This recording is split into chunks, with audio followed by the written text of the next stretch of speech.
Nobres irmãos em Cristo, a paz do Senhor para todos. Hoje, com muita alegria, estamos aqui nos estúdios da Semadeiron, já iniciando a nossa 13ª edição do programa Escola Bíblica Dominical.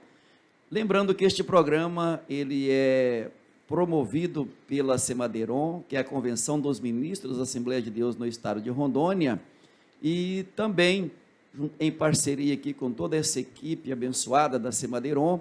Estamos aqui, eu, pastor Jorge César, pastor Eliseu e o evangelista Daniel, trazendo para todos nós o comentário da lição, e especialmente hoje, com o último domingo do trimestre, do mês, do semestre, do ano, e muito grato a Deus por ter nos abençoado de um modo muito especial.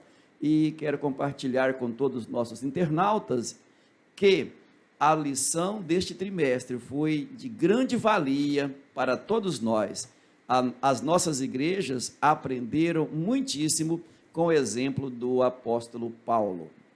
E hoje, estudando a gloriosa esperança do apóstolo, além de todas as nuances das lições aqui apresentadas, temos para hoje que ele nutria no seu coração uma esperança muitíssimamente gloriosa. Ele aguardava muito em breve estar com Cristo, que ele dizia que era melhor do que estar aqui. O texto áureo diz: mas nós que somos do dia, sejamos sóbrios, vestindo-nos da couraça da fé e do amor, e tendo por capacete a esperança da salvação.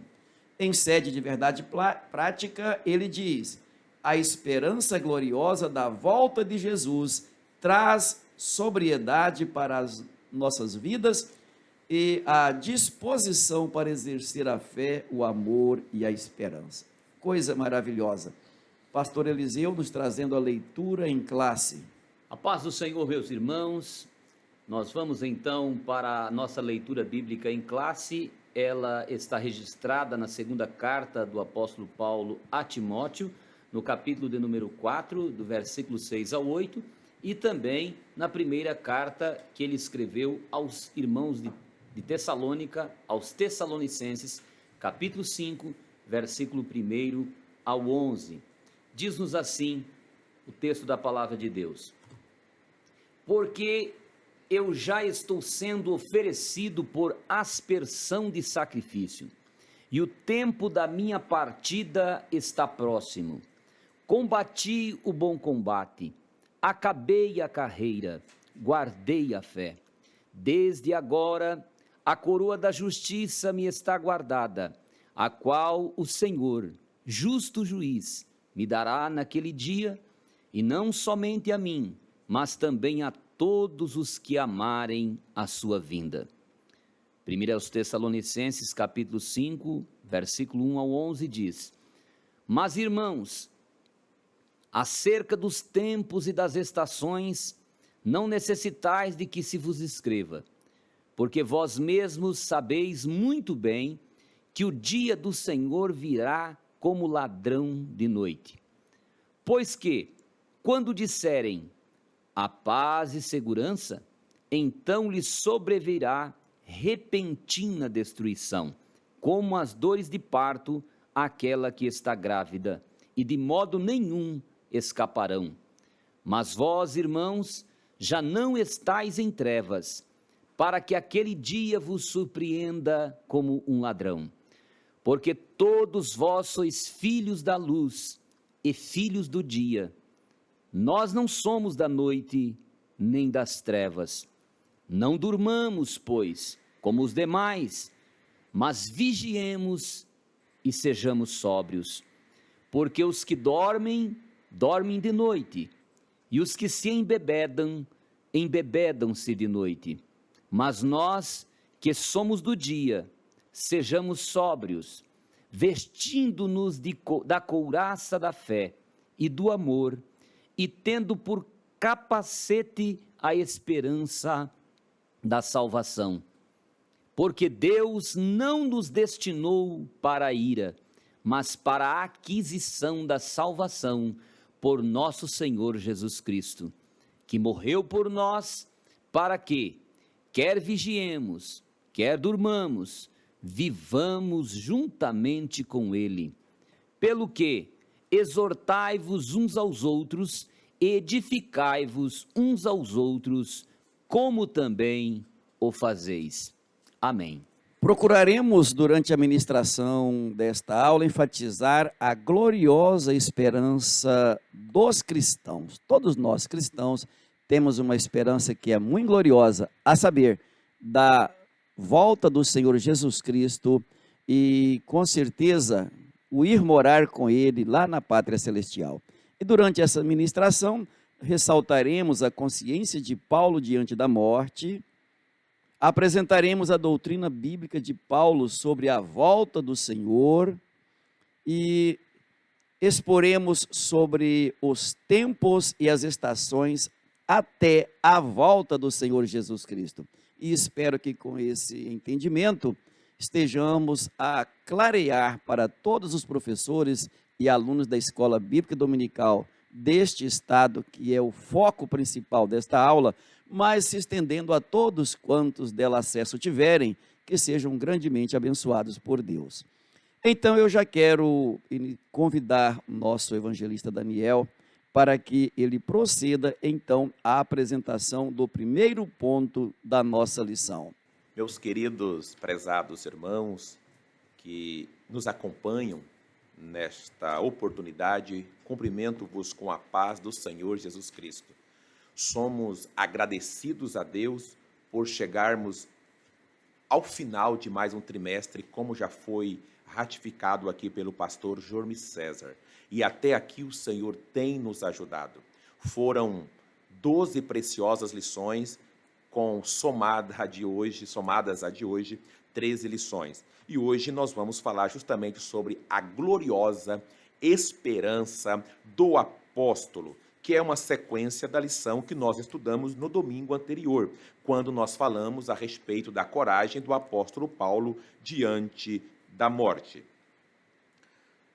Interessante que o pastor Elianai Cabral, e eu gosto muito de analisar estes detalhes, ele poderia ter colocado aqui a esperança do apóstolo, também estaria correto, mas ele fez questão de enfatizar que essa esperança, ela é uma esperança adjetivada, ela tem uma qualidade, é a gloriosa esperança do apóstolo.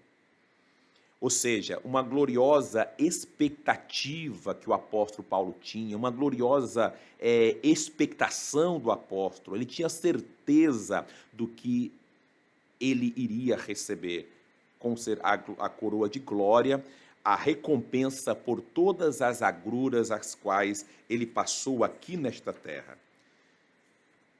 O texto áureo, que é o texto ouro da lição, vai reforçar muito bem isso aí, quando Paulo escreve lá aos irmãos de Tessalônica, capítulo 5, né, primeira epístola dele, primeira aos Tessalonicenses, capítulo 5 e o versículo 8.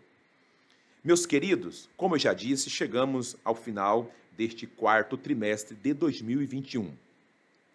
Nós vamos tratar sobre a gloriosa esperança do apóstolo Paulo, e a esperança dele é a mesma esperança que eu, pastor Jormi César, pastor Eliseu, irmão Nilson, que está aqui nos assistindo com este excelente equipamento, você que está aí à distância, é a mesma esperança, e essa esperança, ela não pode murchar, ela não pode se desvanecer, ela precisa estar viva em nossos corações.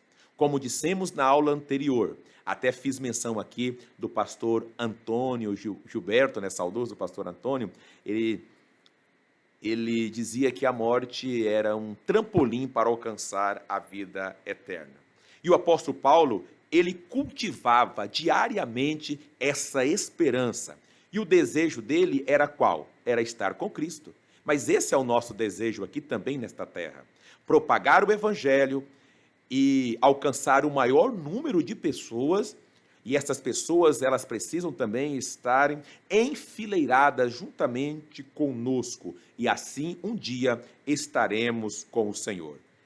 Porque foi a graça de Deus que nos libertou de todas as mazelas, e agora nós somos novas criaturas, estamos caminhando para os céus. O primeiro tópico da lição vai falar sobre essa consciência do apóstolo Paulo diante da morte. E aqui nós temos o primeiro ponto deste tópico, uma morte como oferta de sacrifício, com base na segunda epístola do apóstolo Paulo a Timóteo, justamente o capítulo 4 e o versículo de número 6, que consta aí no primeiro versículo da leitura bíblica em classe, que foi aqui realizada pelo pastor Eliseu. Porque eu já estou sendo oferecido por aspersão de sacrifício e o tempo da minha partida está próximo. Paulo, ele amava a vinda de Cristo, a vinda do Senhor. E o Senhor voltou para Paulo nesta época, porque ele foi para a glória. Eu quero aqui abrir até um parêntese, para que você tenha uma melhor clareza, que o apóstolo Paulo, ele não se suicidou, de forma alguma. O apóstolo Paulo, ele entregou, porque ele sabia o que estava fazendo. Ele poderia ter fugido? Sim. Se ele quisesse ter abandonado tudo e ter feito um conchavo com as pessoas daquela época, que eram contrárias à forma, à metodologia de Paulo, ele poderia ter feito isso. Todavia, ele sabia que, de fato, o morrer em Cristo era um ganho incomensurável. Então, uma morte como oferta de sacrifício. Como assim, irmão Daniel, uma morte como oferta de sacrifício? Em Roma, na sua segunda prisão, digamos, em um determinado momento, Paulo, ele percebeu que o seu martírio era iminente. Iminente aqui é diferente de eminente.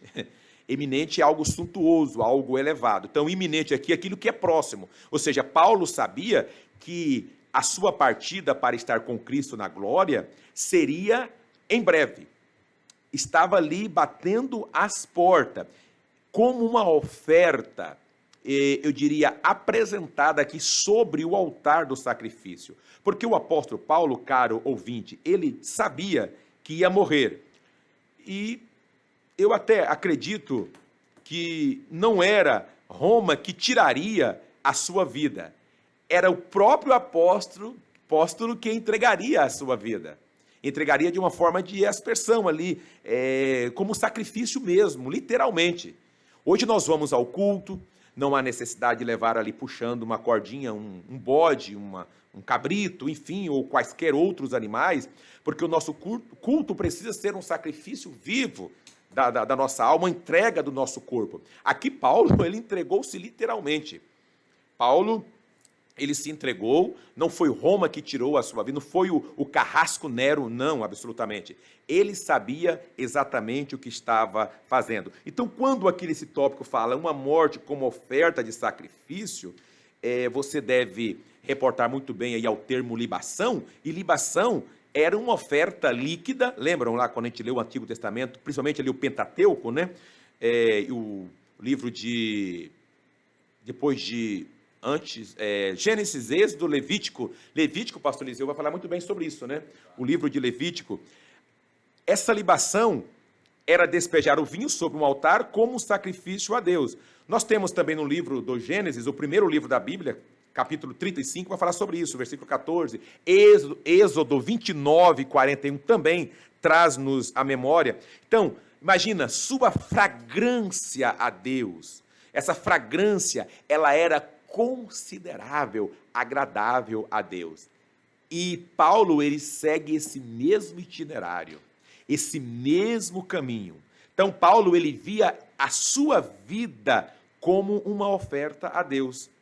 Ele entendia essa sua morte como oferenda derramada ali para este sacrifício, né? Ou sobre o sacrifício também, eu diria, da igreja, conforme Filipenses, capítulo 2 e 17. Aí ele segue: combati o bom combate, conforme 2 Timóteo, capítulo 4, versículo 7. Combati o bom combate, acabei a carreira, guardei a fé.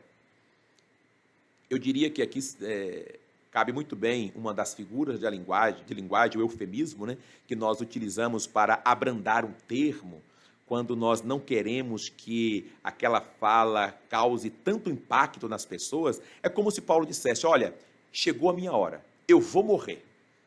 eu já combati o bom combate. Combati esse bom combate, eu já acabei a carreira, ou seja, eu cumpri tudo que estava ao meu alcance e agora eu vou guardar a fé. E ele deixa um recado importantíssimo para todos nós, que nós devemos amar a vinda do nosso Senhor. Então, Paulo ele segue neste sentido, combater o bom combate, porque antes de fechar as cortinas, né?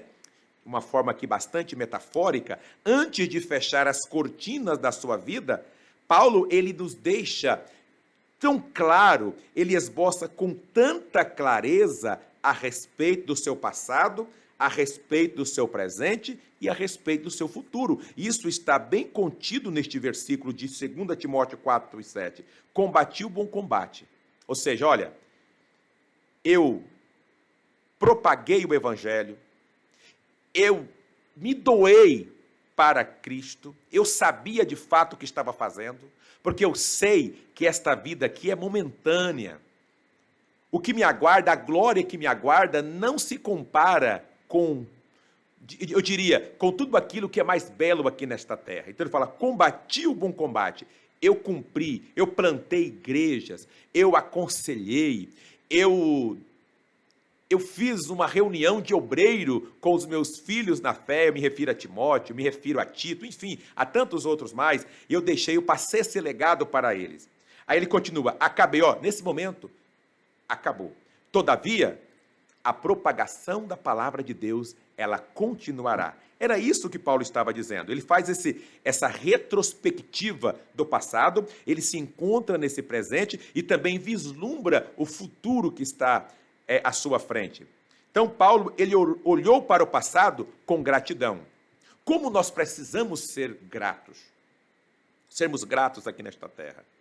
Se fosse uma outra pessoa, de repente, tivesse passado aí por 5% só de que Paulo passou, já estava murmurando, dizendo, olha, acabei minha vida, eu não investi, eu não pensei no meu futuro, muito pelo contrário. Aqui nós não estamos dizendo que você deve abrir mão dos seus projetos de forma alguma. Você deve continuar. Todavia, Mateus capítulo 6, versículo 33. Buscai primeiro o reino de Deus e a sua justiça, e todas essas, não são as demais coisas, tá? São todas essas coisas que estão elencadas nos versículos anteriores. Elas serão acrescentadas. Basta cada dia o seu mal, no próximo versículo. Então, Paulo, ele tinha ciência disso. Ele faz essa retrospectiva da vida dele e ele é grato ao Senhor. O que for um propósito, ou seja, completar a carreira, conforme está em Atos 20 e 24, agora era o seu filho Timóteo que deveria dar continuidade nesta tão grande e poderosa tarefa. Eu diria, eu quero aqui nos estudos que a gente faz, né, compartilhar com vocês que a vida para Paulo não foi um momento de vaidades, de vários objetos ali. Isso aqui é bom, então eu vou usufruir disso aqui agora, depois eu continuo propagando o evangelho. Não, nada prendeu mais a atenção de Paulo do que propagar o evangelho. As coisas desta terra não foram suficientes para desnortear, para tirar a atenção do apóstolo Paulo. Não. A vida dele, nós sabemos que não foi um parque de diversões, de forma alguma. Mas foi um combate, pastor João César, um combate renhido, algo ferrenho. Ele sabia que estava mexendo numa casa de vespa, numa casa de maribondo. Ele sabia das ferroadas que ele iria levar. Todavia, os inchaços, todavia, as enfermidades, os resultados dos ferrões, as marcas ficariam no seu corpo. Mas ele tinha certeza, e ele mesmo escreveu, que este corpo, que é corruptível, um dia se revestirá da incorruptibilidade, e o que é mortal, da imortalidade. Ou seja, Paulo, ele lutou com todas as sortes de poderes sombrios que você possa imaginar. Sombrios, eu me refiro da maldade, contra Satanás, contra os vícios judaicos daquela época, e não só vícios judaicos, também os vícios gentílicos, é verdade. Contra a hipocrisia, violência, conflitos, imoralidades lá em Corinto, e assim por diante, contra fanáticos desleixados em Tessalônica, contra os gnósticos, judaizantes em Éfeso, em Colossos, e por último, do poder do Espírito Santo lutou contra o velho ser humano dentro de si mesmo. Então, Paulo nos deixa este legado. E para fechar aqui, como eu já coloquei, essa gratidão de esperança, conforme 2 Timóteo 4, 7 e 8. Depois que ele fala, combati o bom combate, acabei a carreira, guardei a fé, no versículo 8 de 2 Timóteo 4, ele vai dizer, desde agora, a coroa da justiça me está guardada, a qual o Senhor justo juiz me dará naquele dia. E ele não foi egoísta. Ele podia, pastor Eliseu, parar por aqui. Mas ele seguiu ainda. Depois do ponto e vírgula, ele fala, e essa coroa da justiça, não somente a mim, mas também a todos quem? A todos os que amarem a sua vinda. Ou seja, Paulo passou por todos estes percalços, porém, acima de tudo e em todas as coisas, lutou em prol de quê? Do evangelho, a grande luta de sua vida, o seu bom combate. Provavelmente era isso que Paulo se referia quando falou de uma coroa aqui nesse versículo. Mas a coroa de Paulo seria uma coroa de justiça. Embora não fosse receber uma recompensa aqui humana, ele seria recompensado do céu. Qual foi mesmo o rei que compensou Paulo pelas boas obras da terra?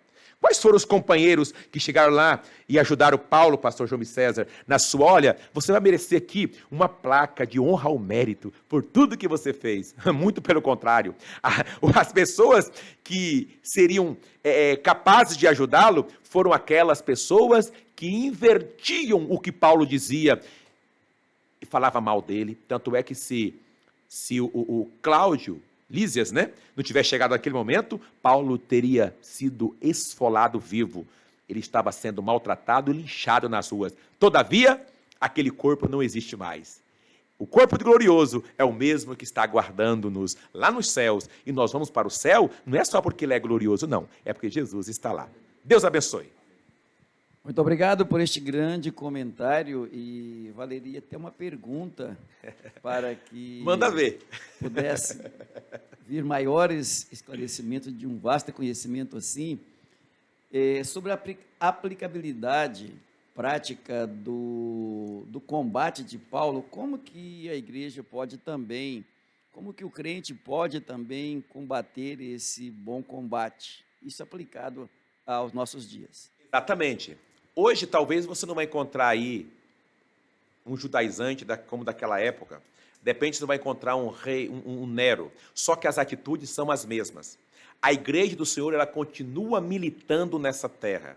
E hoje, pastor João César, pastor Eliseu, e você do outro lado que acompanhem conosco, combater esse bom combate hoje é fácil?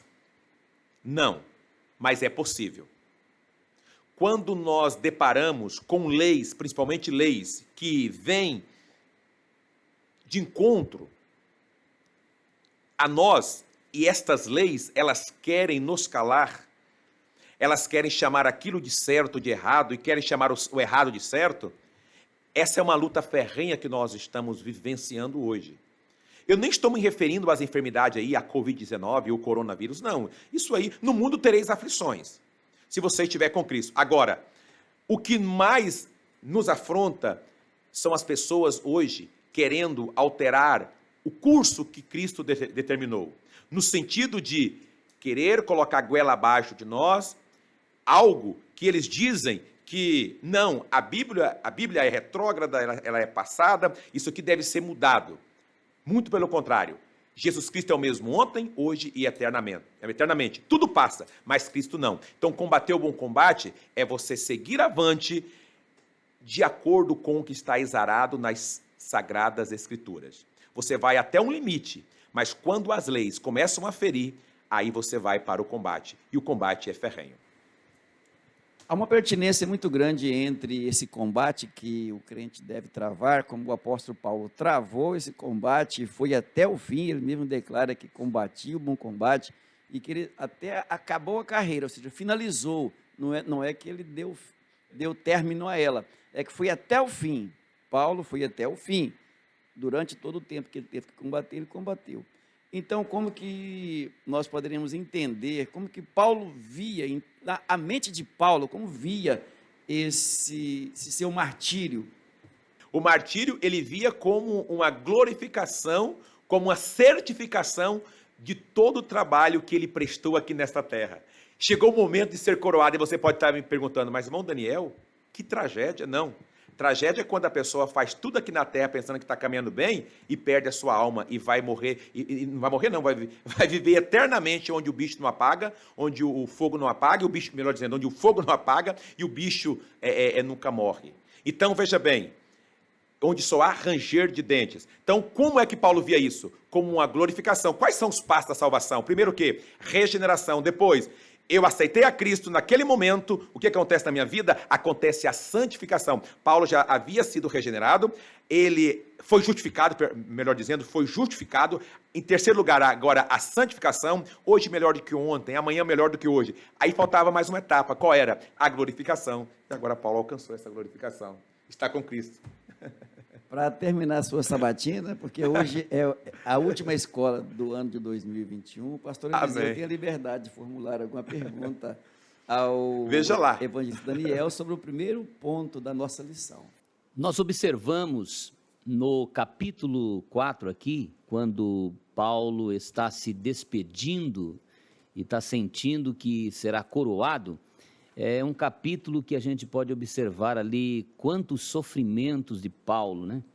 E mesmo em meio a todos esses sofrimentos, abandono, traição, ele apresenta tudo isso ali e ainda ele consegue estar firme e seguindo ao propósito que o Senhor lhe chamou desde o início.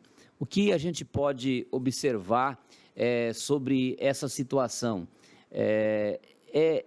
Era um momento de ele desanimar, era um momento de ele pedir socorro, aquela situação dele de apresentar toda essa realidade que ele estava enfrentando, ele estava fracassado naquele momento, ou o que isso implica em dizer ali no capítulo 4 de 2 Timóteo, irmão Daniel? Você poderia nos ajudar a entender isso? Então, pastor Eliseu, de acordo com o texto de 2 Timóteo, capítulo 4, ao estudar, e cada vez que eu leio esta passagem, e outras também do apóstolo Paulo, o interessante, o que a gente vê em Paulo?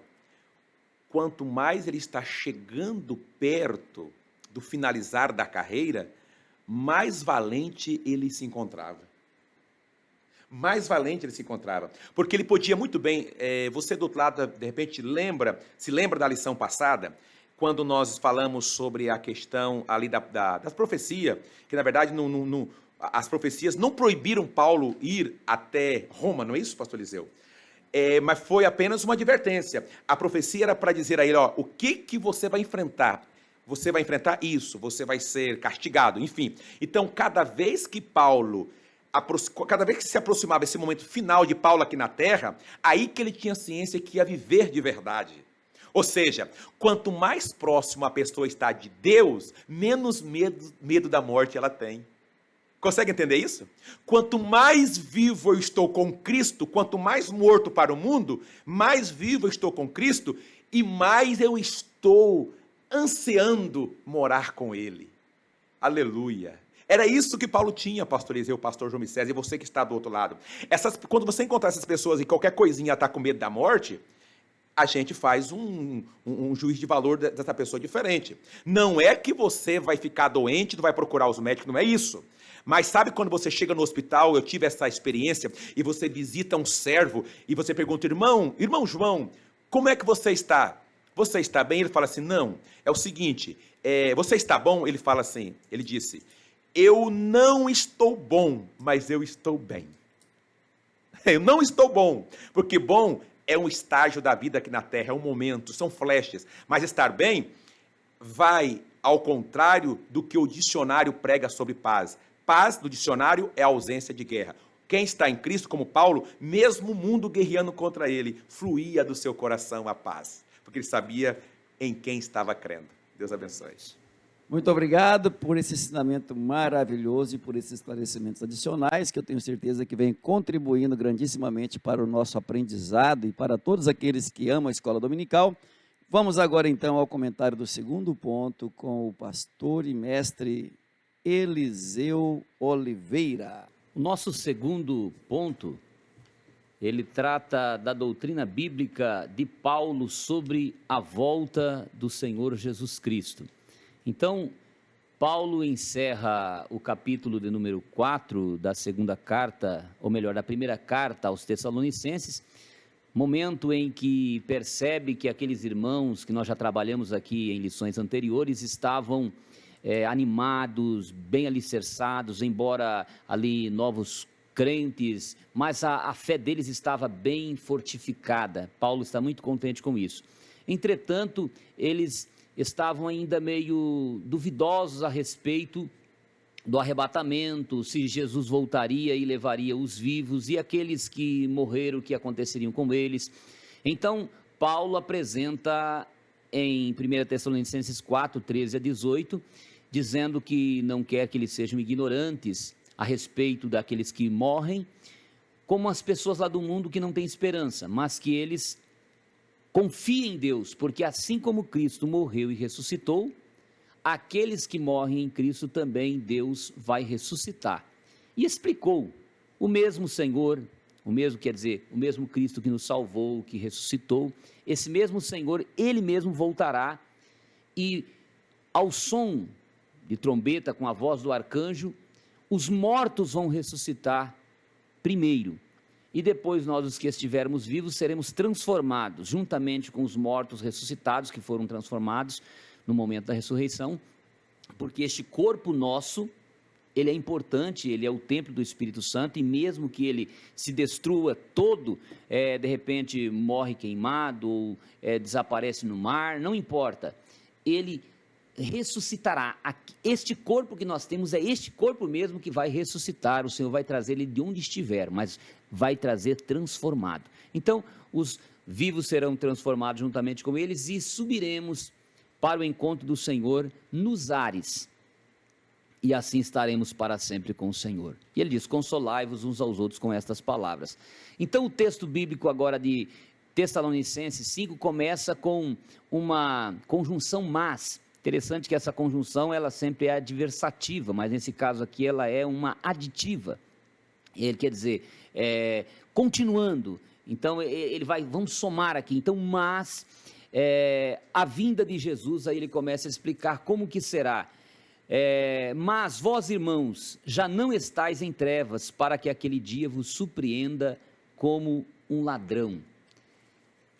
Nós não estamos na escuridão, mas nós temos a luz da palavra de Deus, que nos ajuda e que nos esclarece, através do Espírito Santo, a respeito do arrebatamento, a fim de que nós estejamos prontos, estejamos preparados para o momento em que Jesus vai voltar.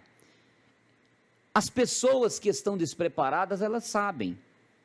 Às vezes nós convidamos alguém para aceitar Jesus e a pessoa fala: não, eu já sou crente. Mas ser crente só não significa que é salvo. Jesus não perguntou se somos crentes, ele quer saber se nós somos salvos, se nós temos ele morando no nosso coração, se nós temos o selo do arrebatamento. Efésios 4:30 diz: não entristeçais o Espírito Santo, no qual estáis selados, marcados para o dia do arrebatamento. Então, o Espírito Santo está dentro em nós e ele é a marca do arrebatamento. Quando alguém tem dúvida se será arrebatado ou não, ele precisa fazer um acordo, um concerto com Deus. Então, uma das marcas de que uma pessoa precisa tomar uma decisão ao lado do Senhor Jesus é ele estar despreparado, ele sentir-se que não está preparado para o arrebatamento, ou seja, ele não querer a vinda de Jesus. Agora nós queremos a vinda de Jesus. Olha o que diz a Bíblia em Romanos capítulo 8, 16 em diante, também nós temos 2 Coríntios capítulo 5 e 2, diz que o Espírito em nós, ele vive gemendo, nosso espírito vive gemendo, desejando ser revestido da habitação que é do céu. E o versículo 16 de Romanos 8 diz que o Espírito Santo, ele testifica com o nosso espírito que nós somos filhos de Deus. Então, o arrebatamento vai acontecer, a vinda de Jesus se dará, mas como ela se dará? Se dará em duas fases. Jesus não detinha-se em separar, assim, claramente, dizer, até aqui vem a primeira fase, até aqui vem a segunda fase, porque é a vinda de Jesus, nós temos que estar preparados para a vinda de Jesus. Então, quando a Bíblia fala de vinda de Jesus, por exemplo, Mateus 24, ele vai estar tratando da vinda, que é o momento do arrebatamento, depois do arrebatamento vem a grande tribulação, e depois da grande tribulação, então vem a segunda vinda de Jesus, ali no final de 7 anos, a segunda fase dessa vinda. Não é a segunda vinda, mas a segunda fase da sua vinda nós chamamos, porque faz parte da mesma vinda. Então, nós precisamos estar preparados para a vinda de Jesus, e esta vinda será como a de um ladrão. Às vezes fala assim, como em Apocalipse 1 e 7, dizendo que todo olho verá. Quando nós vamos para Zacarias, capítulo 12, diz: Israel vai chorar como quem chora pelo primogênito, quando ver ele vindo nas nuvens, atravessado, versículo 2, o furo do lado ali, atravessado com a lança. Ele, no capítulo 14, aí vai tratar dele vindo já em glória, né? Quando ele vem aí nessa segunda vinda, também está em Apocalipse 19, então essa segunda fase da sua vinda, ele vem como Rei dos Reis e Senhor dos Senhores. E o texto vai dizer que muitos que estão ali lutando contra Israel, os seus olhos vão apodrecer em suas órbitas, está no capítulo 14 de Zacarias, a língua vai apodrecer na boca, eles em pé ainda, serão destruídos. São pessoas que estão guerreando contra Israel e contra o povo de Deus. Faz tudo parte da primeira vinda de Jesus, ou seja, a vinda de Jesus em duas fases. A fase do arrebatamento, quando será em um abrir e fechar de olhos. 1 Coríntios capítulo 15, versículo 51, vai dizer assim: olha, eis que vos digo um mistério, nem todos dormiremos, nem todos morreremos, mas todos seremos transformados, num abrir e fechar de olhos, ou seja, num piscar, ante a última trombeta, porque a trombeta soará e os mortos em Cristo ressuscitarão, e aqueles que estiverem vivos seremos transformados. E ele explica, porque é necessário que o que é corruptível se revista da incorruptibilidade, o que é mortal se revista da imortalidade. E ele explica também que assim como existe corpos de peixes, existe corpo celeste, a lua é diferente do sol, das estrelas, assim existe corpos terrestres, mas existem corpos espirituais. Há pessoas, por exemplo, que eles estão preocupados se quando chegarmos no céu teremos um corpo ou não teremos um corpo. Filipenses capítulo 3, versículo 19 a 21, vai dizer que a nossa pátria não está aqui, mas ela está no céu, de onde esperamos o Senhor Jesus Cristo, que transformará o nosso corpo abatido em um corpo semelhante ao seu. Então Jesus tem um corpo? Tem, não aquele corpo de carne, mas um corpo transformado. Então em nós receberemos um corpo semelhante ao corpo transformado de Jesus. Que maravilha! É arrebatamento. Aquele que estiver despreparado não vai participar dessa vinda, porque será num abrir e fechar de olhos. 1 Coríntios 15, 1 Tessalonicenses 4. Mas, uma vez que nós vamos ser arrebatados, vamos ao céu, e estando lá em cima, nós passaremos por um momento do tribunal, que está em 1 Coríntios capítulo 3, para recebermos as nossas obras, também em Romanos 14 e 10, e também em 2 Coríntios 5 e 10, e depois de 7 anos que nós ficarmos ali nas bodas do Cordeiro, chamado bodas do Cordeiro, aqui na terra tem uma grande tribulação.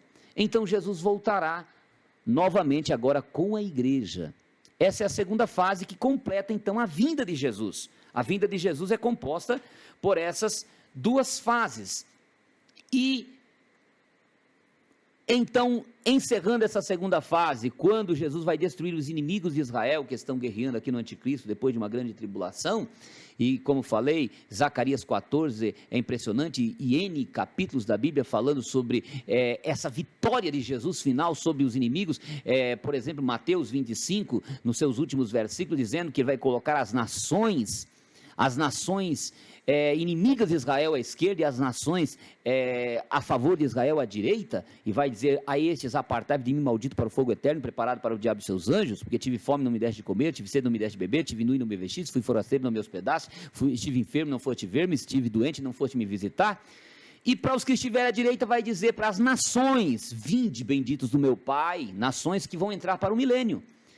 E aí vai dizer o contrário, porque tive fome, deste de comer e tudo mais. Então, é o que vai acontecer no final da vinda de Jesus, que é no final dos 7 anos, que é a segunda fase da vinda de Jesus. Então se estabelecerá o reino milenial, e nesse reino milenial, então a terra será transformada de toda aquela catástrofe que tem, e depois nós sabemos que ao final do reino milenial vai haver ainda juízo final, e depois essa terra será outra vez transformada, e nós habitaremos no novo céu e nova terra, onde aquele céu que nós fomos, ele virá para a terra, que está em Apocalipse 21, e diz ali: não haverá clamor, nem dor, nem morte, porque as primeiras coisas se passaram, e Deus habitará conosco. Eis o templo de Deus, e a morada de Deus, e o próprio Deus habitando conosco, nos chamando de filhos, e ele será o nosso Pai, e nós seremos os seus filhos, e os tímidos lá não entrarão, e aí vai os beberrões,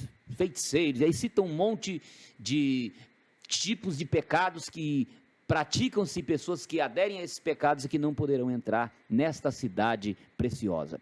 Assim nós encerramos aqui, pastor, esse comentário, e eu gostaria de fazer uma pergunta aqui para o pastor João César. Pastor João César, a grande tribulação, nós temos hoje muitas pessoas que ficam preocupadas, a Bíblia é tão clara sobre isso, mas devido falta de aprofundamento, existe aí teorias que dizem sobre pré-tribulacionistas, que são denominados pré-tribulacionistas, mesotribulacionistas, pós-tribulacionistas, e há uma preocupação, principalmente com esse negócio de Covid e tudo mais, sobre a questão do anticristo, o sinal da besta, e alguns ficam inventando o sinal da besta para todo lado, mas a Bíblia deixa clara que nós não vamos estar aqui no momento do governo do anticristo, a igreja não precisa se preocupar com o sinal da besta. O senhor poderia nos explicar com bases bíblicas que provem que a igreja não vai estar aqui no governo do anticristo? Há um dito popular, e eu quero tomá-lo emprestado aqui, só para frisar o pensamento: estou fora do carimbo da besta, estou fora. Por que eu estou fora? Porque Jesus virá nos buscar antes do carimbo da besta. Então, a igreja do Senhor Jesus Cristo, ela trabalha com a vinda do Senhor Jesus Cristo antes da grande tribulação. Talvez no comecinho dela, não adentrando a ela, mas para inaugurá-la. Ou seja, ela só se instaurará, a grande tribulação somente se instaurará após a saída daquele que resiste. Como assim? É porque quem levará a igreja até as nuvens é o Espírito Santo. Ele é a garantia que Jesus voltará para nos buscar. E somente após a saída dele, não no seu aspecto da sua onipresença, mas no aspecto da sua atuação, da sua parte na nossa salvação. Então, nesse aspecto, esse que resiste é o Espírito Santo, e ele ressuscitará os mortos, ele transformará os vivos, e ele os levarão até ao encontro do Senhor nos ares, quando Jesus vier na primeira fase da sua segunda vinda para buscar a sua igreja. Os mortos serão serão ressuscitados, os vivos serão transformados, e juntos subiremos a estar com o Senhor. Respeito os demais entendimentos, mesotribulacionista, pós-tribulacionista, mas a evidência bíblica é que Jesus voltará antes da grande tribulação, para, talvez, ela possa se instaurar. Então, Apocalipse, no capítulo 3, e versículo 10, há um texto que nos garante isso. Como guardaste a palavra da minha paciência, também eu te guardarei da hora da tribulação que há de vir sobre todo o mundo para tentar os que habitam na terra. Então o Senhor nos deixou essa viva esperança, e eu aproveito para citar que essa fala foi dirigida à igreja de Filadélfia, e porque o assunto é pertinente, é a igreja do avivamento, a igreja do despertamento espiritual. Então há essa garantia forte para nós, para a igreja, de que os que estão esperando Jesus não passarão pela grande tribulação aqui na terra. O Senhor afirmou aqui que os vivos serão transformados, o nosso corpo, se estiver na sepultura, ele vai ressuscitar, e se estivermos vivos, serão transformados. Mas há quem prega que o nosso corpo não serve para nada, não vale nada nosso corpo. Como fica isso então diante da sua afirmação de que o nosso corpo será transformado se estivermos vivos, se estivermos mortos, e serão ressuscitados, mas transformados também? Então quer dizer que ele presta para alguma coisa? Essa é uma grande preocupação, porque quando Paulo fala assim, a carne luta contra o espírito, ele não está dizendo que o espírito nosso está lutando contra o nosso corpo. Carne é uma junção do corpo com a alma. E aí nessa junção, e quando há concupiscência, ou seja, os desejos desordenados, então se fortalece o que se chama carne, mas a carne não é o corpo em si, nesse aspecto que Paulo está falando. Então, o que Paulo fala e repete, por exemplo, em 1 Coríntios capítulo 3, 1 Coríntios capítulo 6, em outros textos, é que o corpo é o templo do Espírito Santo. E disse Jesus, disse Paulo ali, e ninguém pode destruir o templo do Espírito, senão vai ter que lutar contra quem é dono desse corpo, desse templo, que é Jesus Cristo. Então o nosso corpo ele é muito importante. E aí nós temos as teorias, os estoicos e tantas pessoas por aí que apresentam o corpo como ele sendo mau e pecaminoso. Mas o corpo, ele é tão importante que 1 Tessalonicenses capítulo 5, 23, vai dizer assim, que o vosso espírito, alma e corpo estejam plenamente conservados, espírito, alma e corpo, estejam plenamente conservados, irrepreensíveis, para o dia da vinda de nosso Senhor Jesus Cristo. Obrigado pelo esclarecimento. Então nós temos um corpo muito precioso, nosso corpo é bom. Eu até falo assim, que o meu corpo é muito lindo. Cristo, ele planejou isso, planejado por Deus, e servirá de... Nós vamos nos conhecer, pastor, e para conhecer tem toda uma ligação. A Bíblia é muito clara aos irmãos de Tessalônica e em outros textos que nós nos conheceremos lá. Isso é maravilhoso, nos conheceremos lá. E a recompensa, na verdade, de estar lá é você saber que um dia você foi pecador, que Jesus lhe perdoou e que te levou para lá. Isso será a nossa alegria lá. No terceiro ponto, e eu faço em 3 minutos o terceiro ponto e deixo o irmão pastor Eliseu fazendo os agradecimentos, lembrando que é a última lição nossa deste trimestre e a última aula também deste trimestre e deste ano. Então, com certeza, merecerá um agradecimento à altura. Então, eu fecho aqui dizendo o seguinte, que dos tempos e das estações até a volta do Senhor. Esse vocabulário era muito próprio do Senhor Jesus Cristo quando ele se referia às coisas futuras. Pois bem, ele deixou um sinal muito claro, que seria a questão da presença do Espírito Santo conosco na igreja. Então, o fato do dia do Pentecoste haver uma manifestação gloriosa do Espírito Santo, isso já foi o prelúdio de que a volta de Cristo estaria iminente, estaria próxima. E a partir de ali, Jesus batizou com o Espírito Santo, Jesus deu dons espirituais, Jesus continua batizando, continua avivando, continua despertando e preparando a igreja para o arrebatamento. E avisando que os tempos e as estações estão próximos. Então, a evidência e a prática do batismo no Espírito Santo, do dom de variedade de línguas, ou daquelas línguas iniciais do batismo com o Espírito Santo, é a certeza de que Jesus voltará para nos buscar, porque o Espírito Santo ficou na condição de penhor, de garantia, de que ele voltará para nos buscar. E assim eu finalizo o terceiro ponto, dizendo que essa promessa do Espírito Santo. Ela é uma promessa que determina que os tempos e as estações já estão a se cumprir. O que era por vir, agora já está às portas para acontecer. Pastor Eliseu, com os agradecimentos e com certeza também é uma conclusão bonita dessa lição. Louvado seja o nome do Senhor. Então nós estamos encerrando o trimestre falando sobre o apóstolo Paulo, lições de vida e ministério desse apóstolo aos gentios. Um homem que Jesus salvou no caminho de Damasco, e nós entendemos o quanto ele sofreu. 2 Coríntios capítulo 11, 23, ele vai dizer: 5 vezes levei uma quarentena de açoite menos 1, 3 vezes fui açoitado com varas, uma noite e um dia passei no abismo, uma vez fui apedrejado, passei por perigos de rios, perigos entre os patrícios, perigos de assaltantes e as preocupações da igreja que me envolveram. Então um homem marcado. Aí chega ao final agora da sua vida, ele está ali numa prisão em Roma, não mais como as demais prisões que ele esteve desde a primeira, segunda, terceira viagem missionária, mas ele está agora em Roma, numa prisão como bandido de alta periculosidade, um dos homens mais perigosos do mundo da época. Por quê? Dos 14 bairros ali de Roma, 10 deles foram incendiados, e 4 bairros eram os bairros onde moravam os cristãos.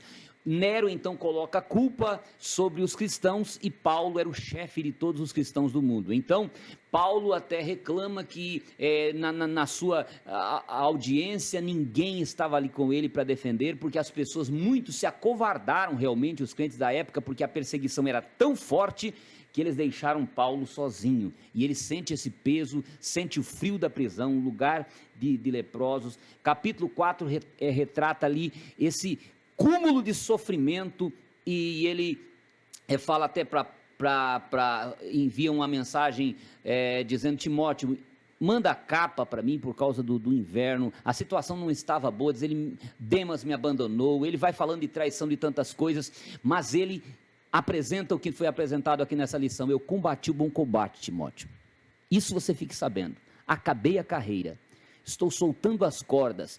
O tempo da minha partida, a palavra partida aqui quer dizer soltar as cordas do barco, da tenda, soltar as estacas para mudar. Eu estou mudando, diz ele. Combati o bom combate, acabei a carreira, guardei a fé, e desde agora a coroa da justiça me está guardada, a qual o justo juiz me dará naquele dia. Que Deus nos abençoe, que nós possamos guardar as palavras, os ensinos de Cristo ensinados por Paulo, um homem que é mais famoso que todos os Césares de Roma, que com toda aquela fama dele, Paulo é um homem mais falado hoje, porquanto ele trabalhou pelo reino de Deus. E eu quero aproveitar para agradecer aqui a Semaderon, que nos proporciona essa oportunidade, a mim, ao pastor João César, ao pastor Daniel, evangelista irmão Daniel, para estarmos aqui trabalhando essas lições. E nós estamos chegando ao final desse trimestre alegres, porque trabalhamos aqui desde a lição primeira, chegamos agora já ao final de 2001, com a bênção, a graça, a presença de Deus, e eu tenho certeza que isso tem ajudado a muitos irmãos, esses comentários, e nós agradecemos àqueles que estão sempre conectados, que se esforçam para ouvir essas palavras, porque nós estamos trabalhando algo que vem a atender a realidade de Rondônia aqui. Outros irmãos do Brasil, do mundo, podem estar participando, mas a nossa preocupação maior é que há situações da nossa realidade aqui que precisam ser atendidas por nós aqui. Então nós fazemos esse programa, apresentamos este momento para que possa atender a todos esses nossos irmãos. Então Deus abençoe a cada pastor, a cada superintendente, a cada professor que motivam seus alunos e que se esforçam para estarem participando conosco. E como nós dissemos, vocês podem, através dos nossos WhatsApps, meu, do irmão pastor João César e do evangelista irmão Daniel, estar comunicando conosco e fazendo perguntas, também dando as suas contribuições, opiniões, e até reclamações, de repente, se precisam, para que a gente possa estar melhorando. Estamos nessa fase inicial, estaremos iniciando uma nova lição agora no próximo ano, a supremacia das Escrituras, e queremos estar com todos nos acompanhando. Portanto, um Feliz Natal, um próspero ano novo para todos os nossos irmãos, lembrando que o Natal, ele comemora o dia do nascimento de Jesus, e muitos ficam meio assustados assim como Natal. Meus irmãos, Jesus nasceu um dia, Não sabemos que dia, bem provável que não foi o dia 25. Entretanto, é um momento de eu me reunir com a minha família, é um momento de eu lembrar que Jesus nasceu principalmente no meu coração e que ele precisa nascer nos demais corações.